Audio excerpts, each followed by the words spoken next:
The creative person has a special gift, his private vision of the world. Through words, ideas, images, he touches our view of the 20th century.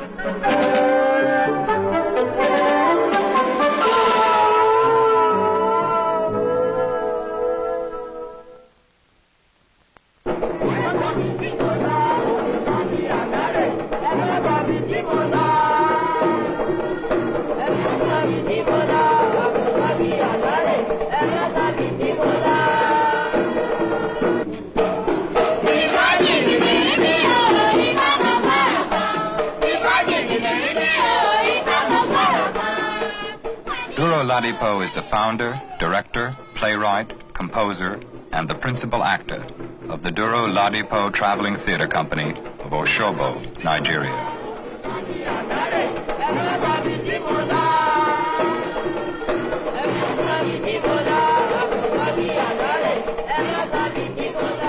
I was born of a Christian family. My father was a reverend pastor. And I could just directly say that I was born in the church, you see, because my father was touring around villages, teaching the gospel. And my parents had a lot of trouble in having children. About 13 children were born dead before I was born. That's the reason why I was named Duro. Duro means stay, don't go again. And since I was born, I had it that none of my brothers and sisters ever die again. We are all living now, about 7 of us. And my father is having only one wife, and that's my mother. In fact, I was very interested in music since I was 7 years old, because I was one of the boys directing the choir for my father in the churches. There I was allowed to use my own sense in bringing the choir up. Then I felt of changing from the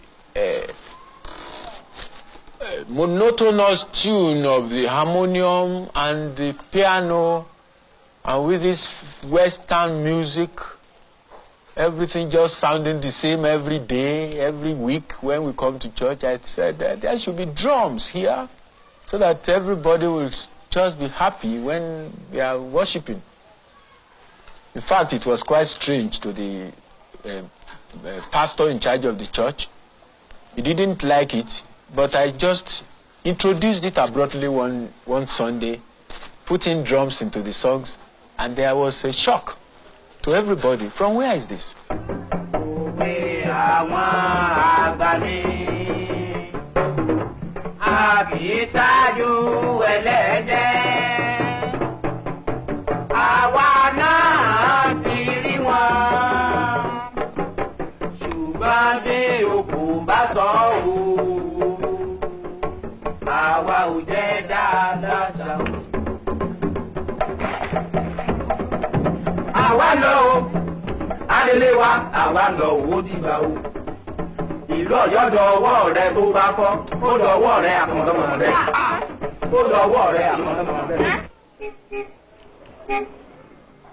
Companies, most especially theater companies, are not so many in Nigeria. We can say we have about 3 to 4 theater companies we can term to be professionals.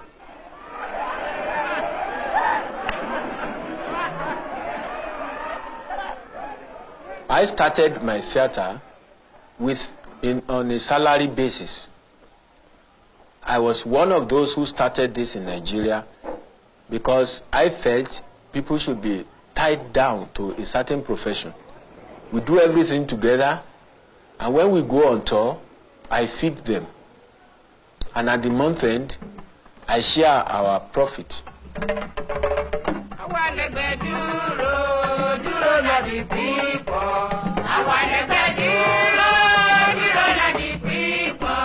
People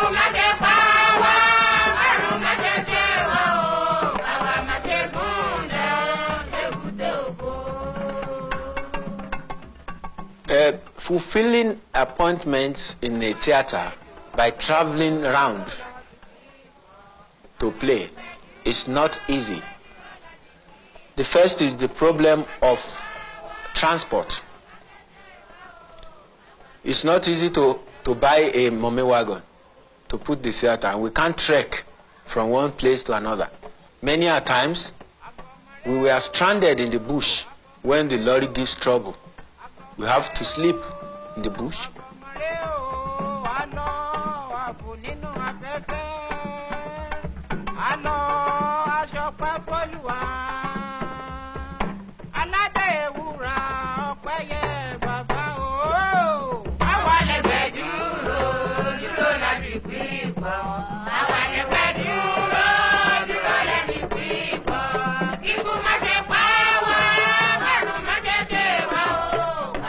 And when we get to a town, first thing we do is to look for the theater where we are going to play.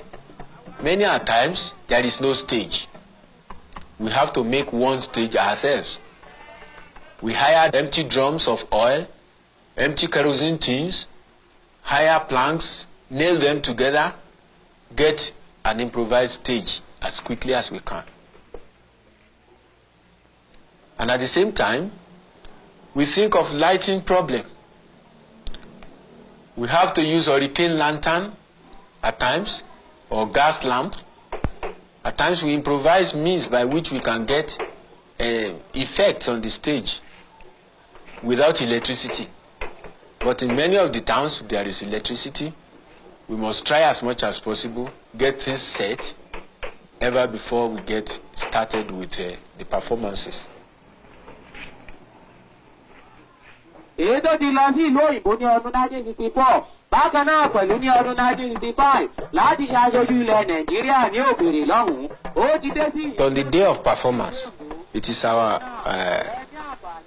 custom to go around on the lorry with drums and amplifier, loudspeaker, announcing the name of the theater and the type of play we want to put on, and demonstration, dances, songs, to pull out the crowd. When they hear drums and different type of enticement, they come out, and then we tell them tonight at 8 o'clock at so hall, Duro Oladipo National Theatre is putting on this type of play.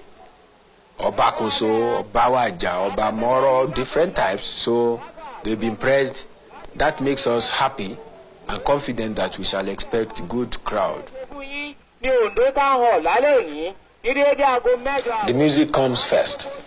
The type of melody I want to put in my opera. I mean the timing, whether quick or soft or fast or slow or jumpy or any type. That is the first thing I think about. The second thing is how to put words to suit the exact type of melody I will want to put in. See, then I write the lines and at times go through each, change the melody to my own taste, and at times stop the melody and put lines, only words, when I find it will be boring to my audience, because I believe in a play that can catch the audience.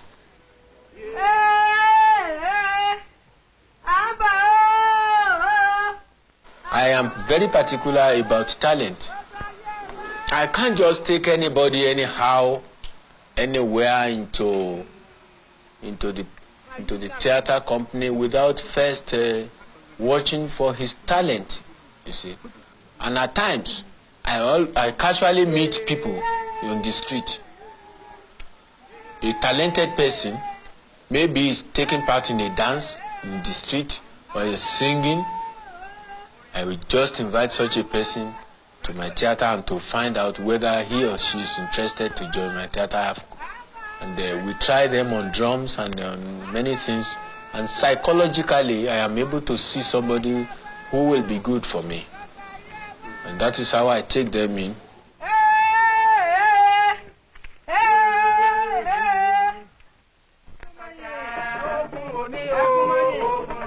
In 1963, Duro Oladipo received the Nigerian Federal Government Cultural Achievement Award for his play Oba Koso. In 1964, the Duro Oladipo Company performed with outstanding success at the International Arts Festival in Berlin. In 1965, the company toured Great Britain and the European continent.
After the performance, we eat at large and we make ourselves happy with good palm wine and some drinks.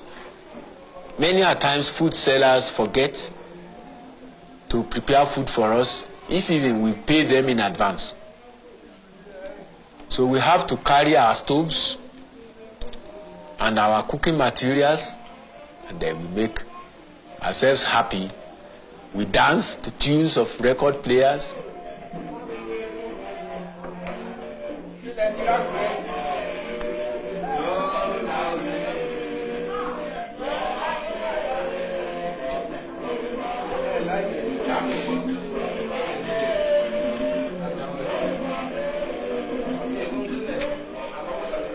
In Yoruba country, culturally, we are not made to have only one wife. We have wives according to how we are able to feed them. In theater, I have found that I have been missing some important stars in my company, and I decided to start to marry those that are very useful to me. Presently, I have 3 wives. My first wife is by name Mabel. She takes care of the children at home, while the other 2 wives go along with me on tour. My second wife, who is the greatest star I have, is Abiodun. She plays the leading role every time because she has a wonderful voice. She's just talented with voice. She sings wonderfully, and she is a very serious actress. The third one is Bisi Idowu. She's very talented. She's one of the best dancers I have. She can dance very well. She was one of the foundation members of the theater as Abiodun was. And so the 2 are keenly interested in theater. And I hope 2 of them will survive, will just be sufficient for me presently, because I can't feed more than 2 at present the theater. I have to think for some years again before I can get another very talented actress to make 3 wives I want to keep in the theater.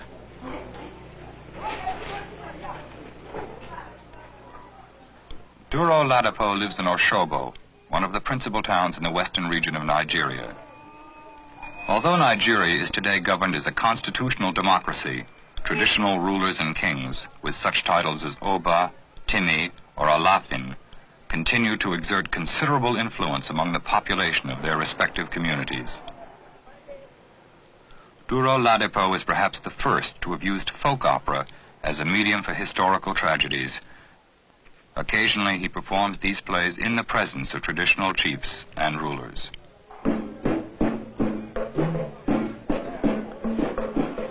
In the ancient city of Oyo,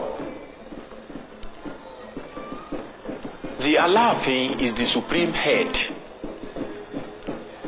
And being the supreme head is the supreme commander, whose order must not be changed. He is regarded as a semi-god. We still have kings. We have courts. We still have the dancing, the singing, the poetry, the way of dressing, the way of respect to the kings. All these join together to form a very rich Yoruba culture.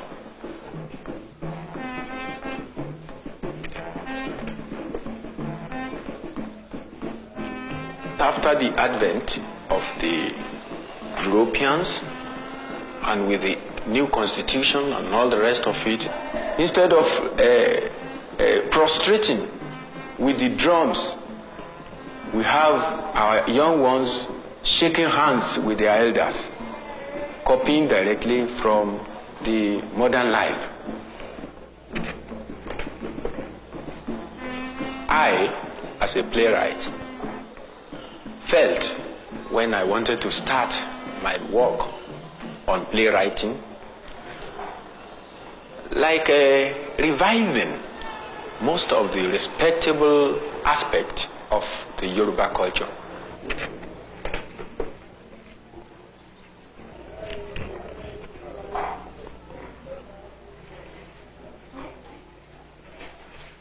I collect many of my facts from Obas, kings of ancient towns where, for example, in Oyo, where we've taken the story, I collected facts from the Timi of Ede, the Ooni of Ife, the Alake of Abeokuta, the Olowo of Owo, the Osemowe of Ondo, people of importance who are able to get me the story, the correct history of the town.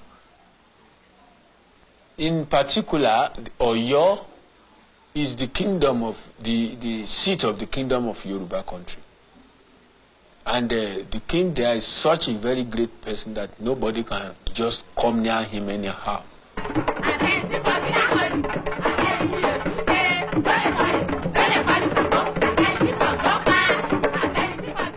Yesterday's performance in Oyo is a new era in the life of a theater in Nigeria, when history of a town is put on the stage in the presence of the personalities portrayed in the play, exactly on the spot of happening.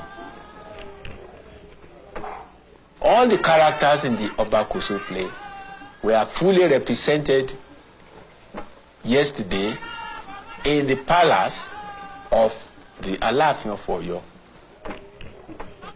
So we had the Timi of Ede who featured in the play.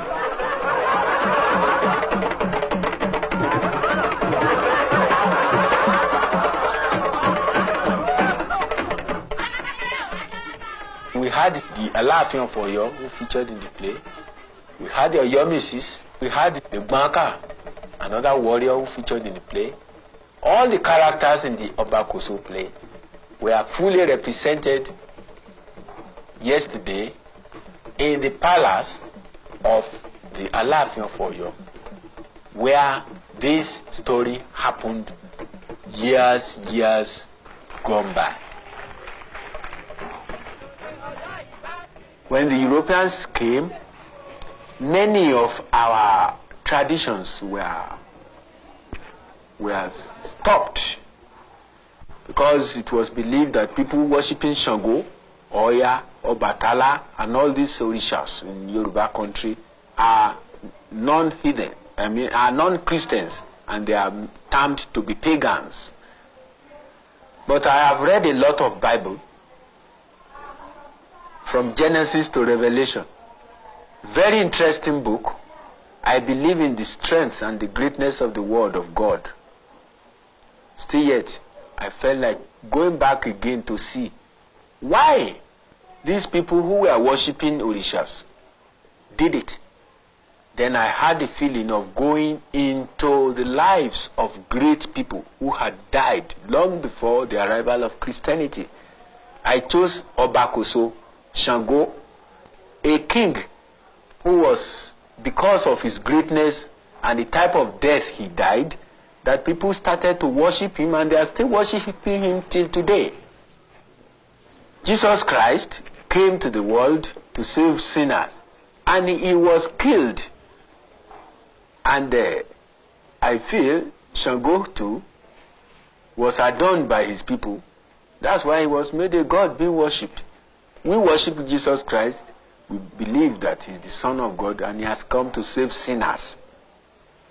But Shango, the belief of our great ancestors about this man was that he lived a very wonderful life, and he died because he didn't want his town's people to spoil the tradition of his own ancestors, and thereby decided to abdicate voluntarily from Oyo town before he committed suicide. But the people who still believe in his power say the king does not hang.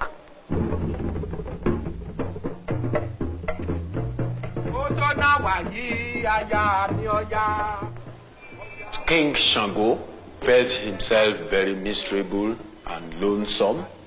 All his wives deserted him. Then he left the town. On his way going with his only wife, very faithful wife, Oya, arranging to go with him to his mother's town. Oya decided, Shango, I could no more go with you.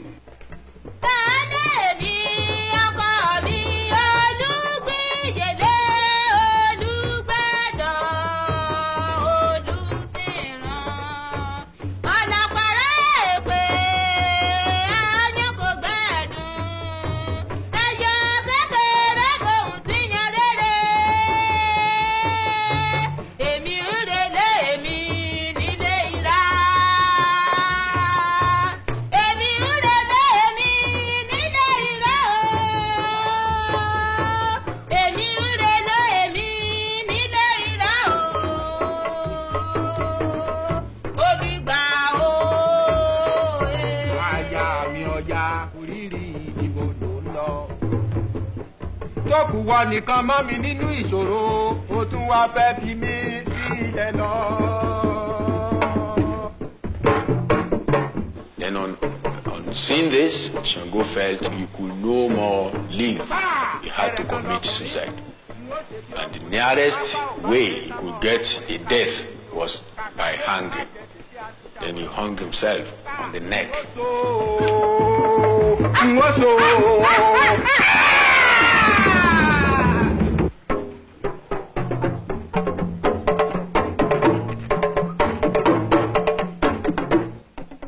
This news spread quickly to the town, and some old friends of Shango felt it was a shame to find their king being reported to have hung himself. And they wanted to cover this secret, but it could no more be covered. And the people proclaimed, the king does not hang. The king does not hang. Anybody who says our king has hung himself, his house will be burnt. And there will be thunder coming from heaven to destroy such a person. And it has become an adage in the Yoruba country that the king does not hang. And there we get the title of this play, Oba Koso, which means the king does not hang.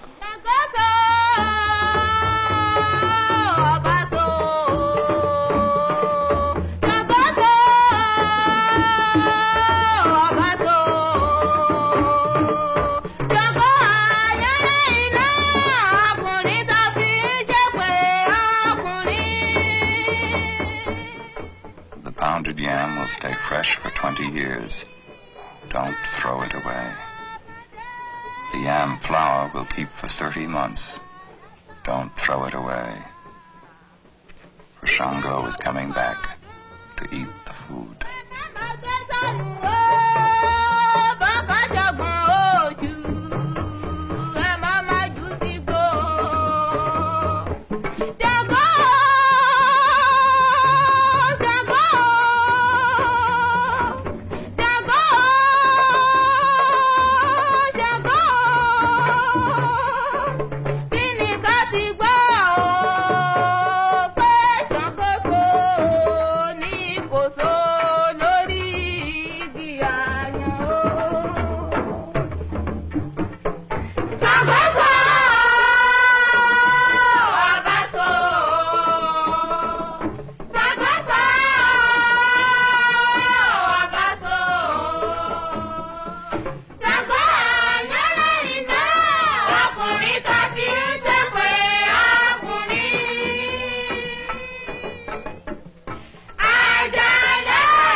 ti ṣe fálára tó fi gún o. In the city of Oyo today, many people still respect King Shango and they term him to be the existing Alaafin.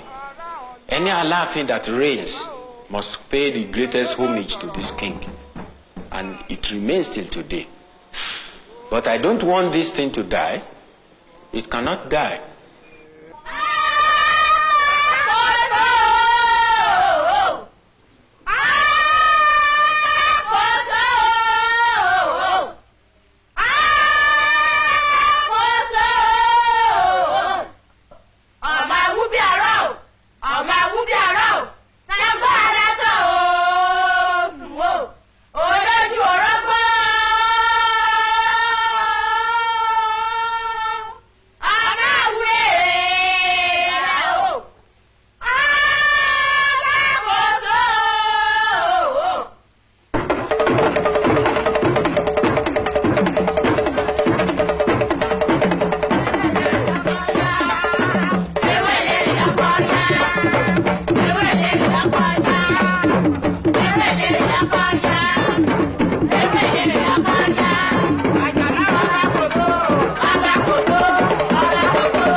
This is NET, the National Educational Television Network.